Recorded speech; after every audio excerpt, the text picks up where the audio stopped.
Shalom and welcome to another edition of Parasha Talk. I'm Rabbi Elliot Malamet in Highland Park, New Jersey, at the Highland Park Conservative Temple Congregation Anshe Emet. And joining me are my good friends, Rabbi Jeremy Kalmanowski, Anshe Chesed, New York City, Rabbi Barry Chesler, Solomon Schechter Day School of Long Island. It's great to see you. Special week. We are recording this on the eve of Yom Ha'atzmaut. We'll talk about that in a moment or two. But we have this amazing Parsha, Kedoshim. Kedoshim is the central parsha. I'm going to put out a proposition. I'll ask you to argue with me. Center parsha of the central book with the central ideas. Discuss. Totally correct. Totally correct. I think this is huge, important parsha. Kedoshim tihiyu ki kadosh ani. You have in you the capacity to make your life resemble the divine. And this is I would just say that this is that claim. This is like the full articulation in behavior of the idea of Tzelem Elohim from the beginning of Bereshit. The beginning of the Torah says you are in some ways you resemble God. You are in the image of God. This parsha says so behave like it and create your community. Daber kol adat b'nei Yisrael. Moses is called to speak to the entire Israelite community, and there are behaviors and ways of orienting your mental life, your emotional life, your spiritual life, and your social life that instantiates all of that goodness. You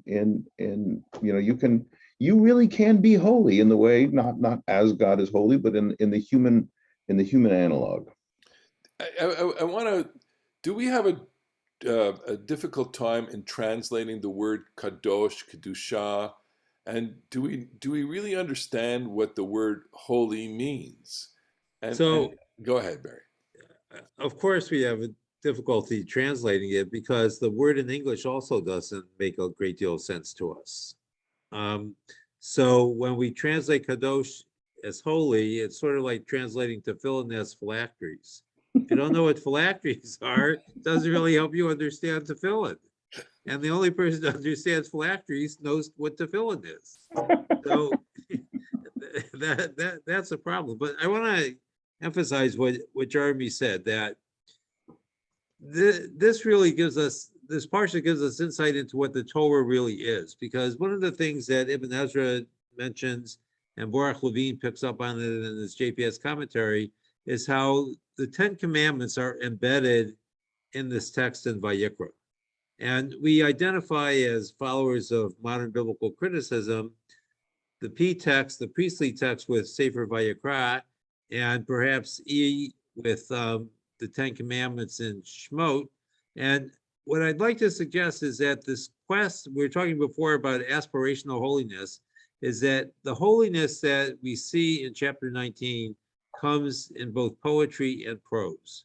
And a lot of times when we think of high-minded things, we identify it with poetry. But Vayikra Yutet comes to remind us that there's a great deal of prose, that there are commandments here about how we treat the less fortunate among us, how we're supposed to make our sacrifices, how we treat our neighbors. In chapter 20, how we conduct our sex lives. These are all things that are incredibly important to being human. And the way the Torah structures it is to remind us that to be truly human, we have to be more divine. It's very interesting you say that, because I don't think we have an argument. I would just say that the legislation here presented in chapter 19 of the book of Leviticus, some of it comes off as poetry. Some of it does come off with parallelism. For example, the first verse in the first set of the Ish imo v'aviv tirao v'et shabtotai tishmoro ani Adonai Elohechem. So it's translated, you shall each revere his mother and father and keep my Sabbaths. But the English, that English translation doesn't capture a certain rhythm. There's a certain rhythm in this, and I would say that the rhythm in the Hebrew enables you to remember that. It enables you to sing these verses, and the verses are in a way to live with you. They're to shape you, and that's the effect of text, and that's the effect of the poetry. And the homily on this would be, how do you, holiness is holy, what you do. So the first commandments relating to holiness are the commandments relating to the central relationships in your lives, namely you and your parents, or you and your family. That is the crucible within which your identity and your whole sense of being is formed. That's ish imo ve'aviv tirau, revering your parents. And then it's the sense of time, et shabtotai tishmoro. And so your consciousness of who you are as a being within a family, and who you are within the scope of time. I mean, those are not prose concepts; those are very poetic concepts, at least in the way that I'm understanding. And of course, they have very halachic. There's a very halachic consequence to this. There's a very halachic predicate to this, which is, if your parents tell you to violate Shabbat, you're not supposed to listen to them. I think for Baalei Tshuva, this is like the ultimate proof text, right? You can't tell me what to do because you are also obligated in keeping the mitzvot. So therefore, it's a very subversive text in some ways for a modern person. I don't know if you want to react to that. First of all, we're repeating these 10 commandments, by the way, which are also poetic. I also agree with you that there's a kind of an incantatory quality to many of these things, especially with the Ani Adonai, Ani Adonai, Ani Adonai.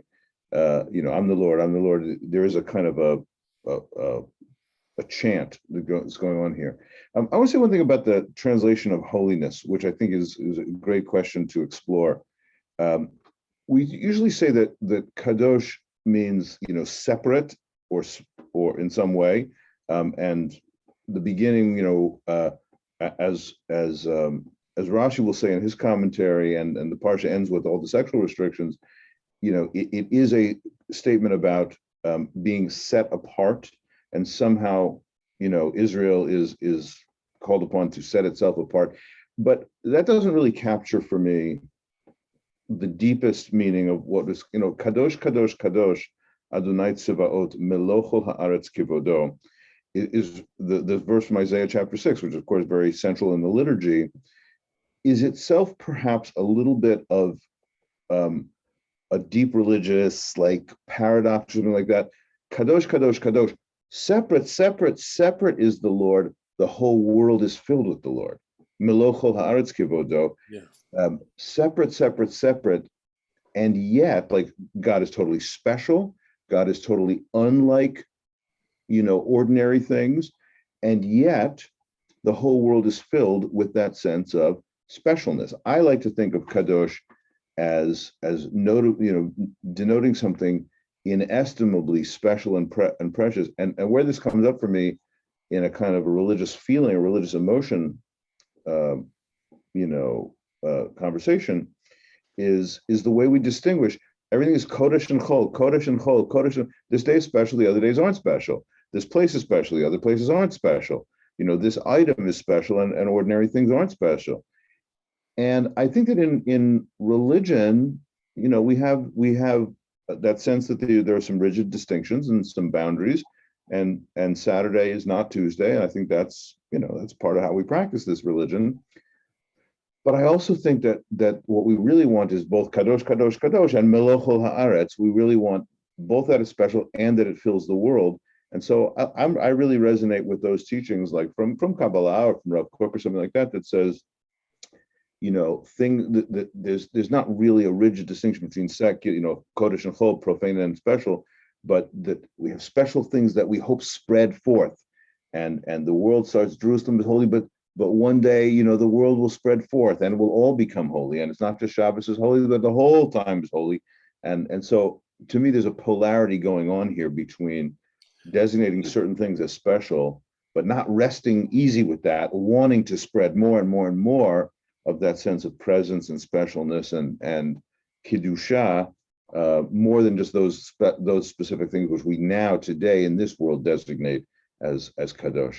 I think we have a problem with this because we live in such a secular age. We really don't understand what the sacred is, and it's so interesting that all of us, I think, are keyed into analogy in terms of trying to understand it. And I guess it's holy would be the thing to which you would respond when it is violated, right? So you think about all the things that are most important and most, set apart for you, and when they are violated, you have a visceral sense of reaction to that, of defilement, or of the sense of desacralizing something. We simply are lacking, a real sensitivity to the holy. And the other thing I think about is, after reading so many chapters, parshiot, about the sanctuary, which is the Kodesh and the Kodesh Kodeshim. So it's very much placed in our minds in a kind of graphical way, or on a plane that here is the sanctuary. It has the various zones. I always talk about this, and we always like to talk about, there's this zone of holiness, and there's a zone of holiness which is within the holiness. There's that beautiful, we have a reading from the new Machzor on Yom Kippur right before the Avoda. I don't know if you're familiar with one where it says, on the holiest day of the holiest, of the holiest season, the holiest person of the people goes into the holiest place of the holiest city, etc. And there's the lining up of all of these different kinds of holiness in person, holiness in space, and holiness in time, all of which are very abstract ideas for us, but we understand it when we live it, and we understand it when it's violated. And of course, the most holy thing is God, not a thing, and the closest is life, that is to say, a human being. So that when a human being is either violated or murdered, we feel a sense of the tremendous desecration of God. The ultimate desecration of God's name is the murder of a human being, I guess. I don't know if you have a reaction to that. Yeah, I like to add a couple of things. As you know, I often speak in twos, so I think I have two things to say here. And one is to echo something that Jeremy said. The word that he used was polarity. The other P word that's useful here is paradox. And there's a great conundrum at the heart of religion, because the way Jeremy described it, God is wholly other. And this points, just like there's a pointing back to the Ten Commandments and Shemot, there's also a pointing forward to the Shema, which is our great declaration of faith, where essentially we say that God is unique. And yet our command is to relate to this holy other God in some meaningful way as a human being. And the question, of course, is how can we do that? And here in this Parsha, the Torah gives us, poetic and prosaic ways in which we might do that. The other thing I think is important to keep in mind is that holiness in our world has to be a smaller subset of the whole. We can only have a Shabbat of 1 day a week out of 7. We have fewer holidays than we have non-holidays. We have fewer Kohanim than we do the rest of the Israelite people who become the Jews, because holiness is a part, both a part, a segment, but also separate. And the separateness has to be going towards uniqueness, going towards that more and more restrictive access, I guess, is one way to look at it. And here the model of the Mishkan is instructive, because we have the courtyard, which is the largest part of the Mishkan, and then we have the holy part, and then the Holy of Holies is even smaller, and the ark that's in the center of the Holy of Holies is the smallest of all. It's only a cubic box of a few feet by a few feet. And we have these zones of holiness to remind us that we are drawn in, but as Jeremy also suggested, we also want the world to be full of God and full of God's glory, so we want to push out as well. Yeah, except, so you're missing the one thing, which is, you be holy. I'm sorry. The people is holy. You Daber al kol adab b'Yisrael, you mentioned it, Martha Kedoshim to you, that the people is to be a vessel of holiness. And so among all the things that are holy, including the Kohanim, including Shabbat, is Am Yisrael as a has a role as a vessel. In a way, I would say that the great metaphor for Am Yisrael is the Mishkan, that the Mishkan in its Holy of Holies is the vessel of God's name. And so Bnei Yisrael is in some way the vessel of God's name into the world. That's that I present to you the biblical view of the world, which is that God selects this people with which to have a covenant to bring the name of God into the world as a vessel of holiness. So in that sense, though, we are holy. The Israelite people are holy in distinction to the other nations of the world. Exactly. So we're still a subset. But the Israelite, how does the Israelite see him or herself as holy? Because if you live in a community of only holy people, all those distinctions blur. And I think, here we might use the chapter 20, which is an echo of chapter 18, the laws of sexual restraint. That, one of the things is we have to keep in mind that we have to be apart, that the Torah is very careful about preserving our uniqueness. And one way to preserve our uniqueness is to take care that we respect the uniqueness of the other. Well, what about the Holiness Code, chapter 19, and all of the ways that we live, or that we are to aspire to live? And maybe it's an aspirational document in terms of, this is the way you are to live. Don't be a talebearer in your community. Don't steal. Don't cheat. Don't lie. Do not do not insult the deaf. Do not place a stumbling block before the blind. Fear the Lord. Do not render an unfair decision, etc., etc. And then, of course, culminating in love your neighbor as yourself. In other words, is Leviticus 19 verses 3 on, the answer? How are you to be holy? Well, if you do these things and you live an ethical life in aspiration and in legislation, that's how a people becomes a holy people. That's big. I mean, I think that there's the great Heschel expression. That he in last interview before his death, they said, above all else, remember to build your life as though it were a work of art. I just find that so incredibly, moving. And these mitzvot, while they can be identified as behavioral, here's how you should behave. But if you really enter the not taking advantage of the vulnerable, as exemplified in not the stumbling block in front of the blind or cursing the deaf. If you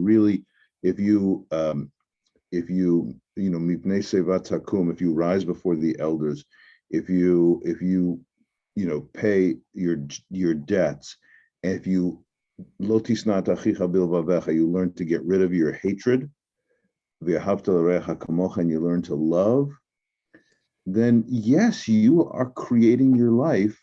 Not just you do them, but you live them, you enter them, you make them part of yourself in the full dignity of the moral behavior. It's not just that you do the right thing, it's that you do the right thing for the right reasons, because that's who you are. You do it with the right sense of virtue, and you have the right kavanah.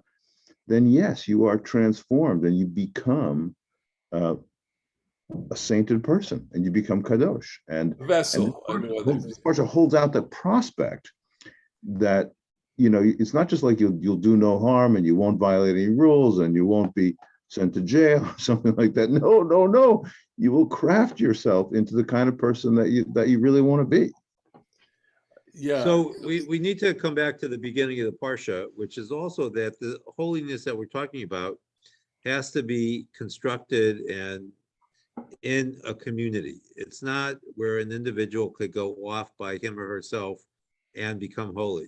And it's useful to remember one of Martin Buber's essays, in which he took great issue with a great Danish philosopher, Kierkegaard, who renounced the human love of his life for his love of Jesus, and became, in this, what I think we might describe as a hermit, removed himself from a certain kind of social situation in order to pursue his religious dream. And Buber said that was completely wrong, because the path to God does not take us out of the world, it takes us through the world. And Yeah. here again, the very beginning of chapter 19 is a call to the community, because the holiness defined here must take place in a community. It cannot be achieved by an individual alone. That essay by Kierkegaard is called The Single One. Right. To become the single one. And Buber says, no, this is the answer to the single one. You can't do that. There's like a kind of like misanthropy, like a kind of hatred of the world, to say, I'm only going to reach my spiritual potential if I reject all of you rotten people. Well, Like, isn't it interesting that's that not a thing. isn't it interesting that the first commandment of the Holiness Code is to revere your parents, and I mean that's a slam dunk, which is to say that your holy life is shaped by this relationship. End of story. And you need to live in that relationship and all of the messiness that relationship can have at some point. Well, and a climax, I mean, first of all, and you correctly pointed out that there's a dialectic of that, because you have to revere your parents and follow your own, spiritual paths as well. But it culminates in love your neighbor as yourself. You have to learn to love other people and share this community with them. And we have this religion. We've talked about this in the past in other contexts. Abraham, Isaac, and Jacob are basically portrayed as shepherds who are off on their own.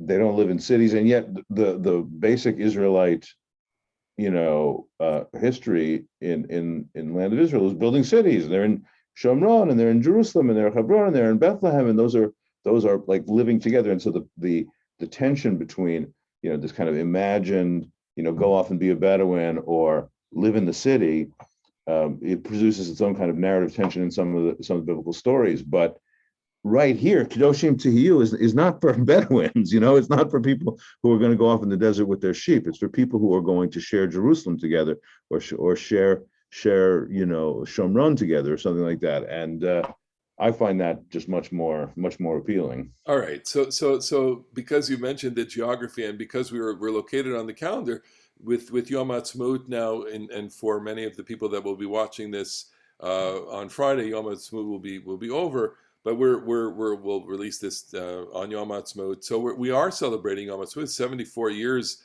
of Israel's independence, and by any stretch of the imagination, that's a remarkable achievement and amazing. And of course, we here who are geographically removed, while yet maintaining Israel so deep in our hearts, the way that we celebrate and the way that we tell the narrative and share the celebration, I think is complicated. It's a bit of a challenge for us, because we're not pulsating. So I want to suggest the conversation in terms of how Israel, one of the peak moments, I'll put it out like this, one of the peak moments in the celebration is the torch lighting ceremony. The torch lighting ceremony, which takes place at Har Herzl. They have 12 torches where 12 individuals are honored by in the national commemoration. I just have it here. I'll read off a couple of them. So we have Coleman Samuels, a Canadian expat who founded Shalva, an organization which helps people with disabilities. Yael Scherer, a leading activist for victims of sexual violence. Simcha Gaton, who immigrated from Ethiopia and leads the Center for Legacy of Ethiopian Jewry. Angel Alon, a Netivot resident who was a foster parent to 217 at-risk children for over 30 years. Asa El Shabo lost his mother and 3 siblings in the 2000 terror attack, but also lost part of his right leg and went on to become a wheelchair basketball athlete. Munir Mahdi, who heads a pre-army academy in Dalyat al-Carmel for Druze and Jewish youth. My favorite, Rita Yehun Faruz, the Tehran-born Israeli pop singer, better known as Rita. And on. There are a couple of others. And so here, they've chosen these extraordinary human beings to light these torches. They represent, metaphorically, the tribes, different tribes, including this year Druze. Last year there was an Arab Israeli. Last year there was, the year before, a Muslim Israeli, Christian Israeli, etc. And this is an extraordinary tapestry of the Israeli cultural and landscape and population. And we don't have examples to relate that in the American context. I would say, when America honors exceptional citizens, that honoring is not done in concert with the national story. And I'm wondering if you can react to that maybe there's something to learn here, or if there's a difference, and by comparing and contrasting the way we honor our citizens and the way we tell our story. I don't know, Barry, you want to? So it's important to remember that the United States, in its mythic retelling of its own history, dates itself to 1776, which is going on close to 250 years. And, as we mentioned when we were talking before we recorded, they did not give out awards in 1776 to the great Americans of the time.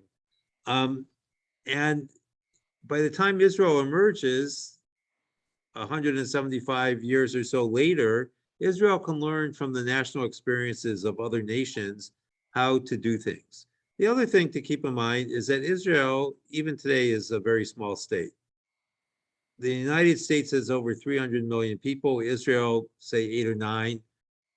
And Israel retains a small country atmosphere about it. So it's no longer quite true, and probably never was, that you know everyone or know someone who knows the people that you don't know in Israel, but that's certainly more true than in the United States.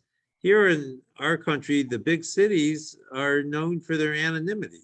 That's not really the case in Israel. And so they could construct the national narrative that is very localized, but also national. Well, in addition, it's of course not, there's sub-ethnicities. You mentioned Druze and Palestinian Israeli citizens, Christians, Muslims, there's Circassians and Armenians and other kinds of, small minorities, but the substantial majority of people in the state of Israel are Israeli Jews. And there's sub-ethnicities, the Syrians and the Moroccans, they have their own traditions, and the Polish and German and whatever. But there is a really high degree of investment in the story of kibbutz galuyot, the ingathering of the exiles, of the sweep of Jewish tradition, the sense of exile and return for so many people, and especially in the way we were talking about last week, the Shoah and the aftermath, the driving the people from the Muslim world having been driven out of those countries, escaped those countries with the skin of their teeth.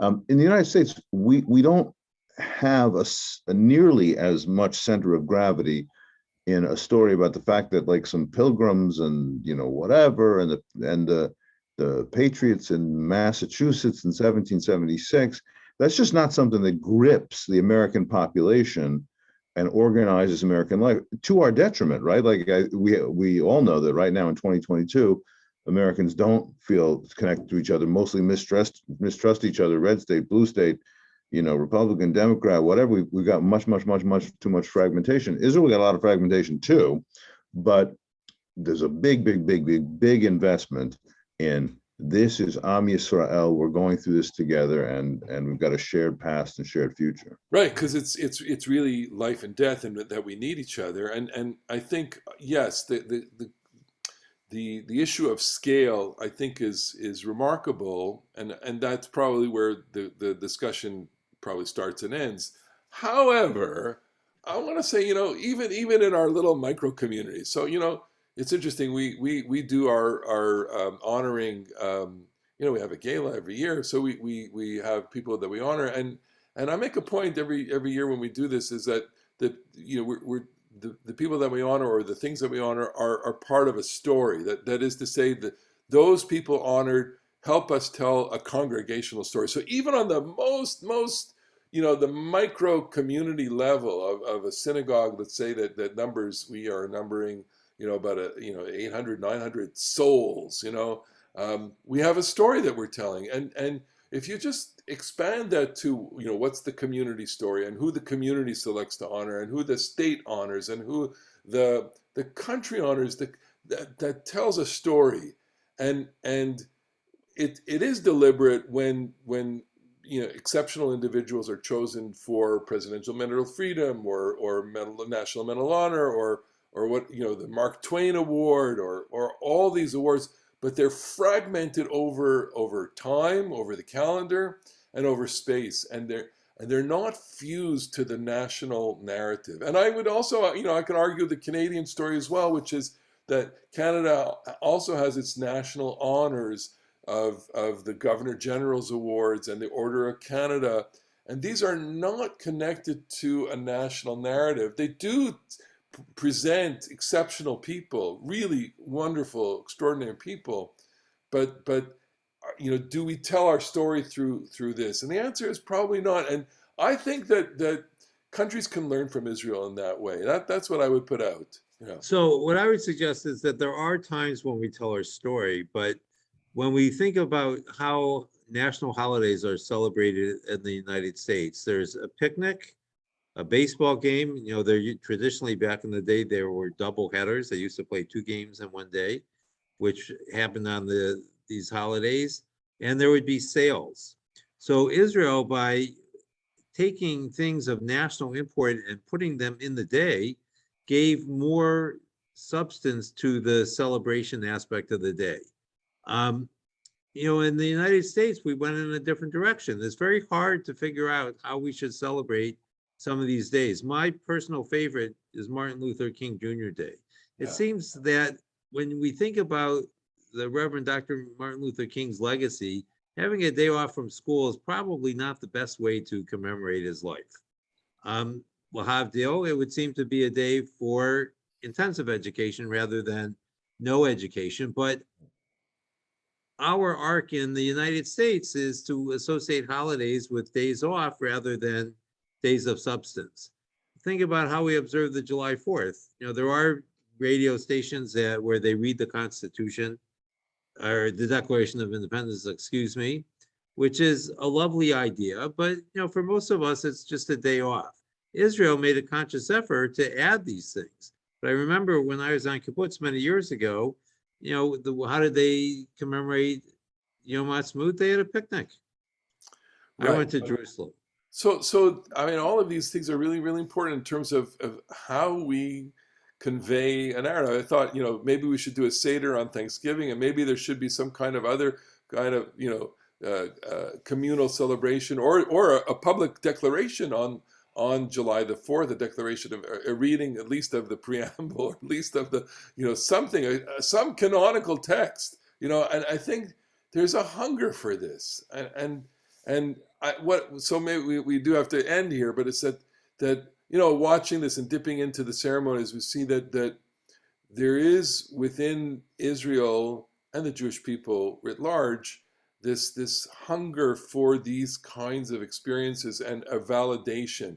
And these events and these ceremonies validate the central purpose of Israel, Liot Am Chofshi Be'artzenu, as complicated as that continues to be a free people in our land, and tells a story in so many rich and diverse ways. And it makes for such a valuable entry point to the experience.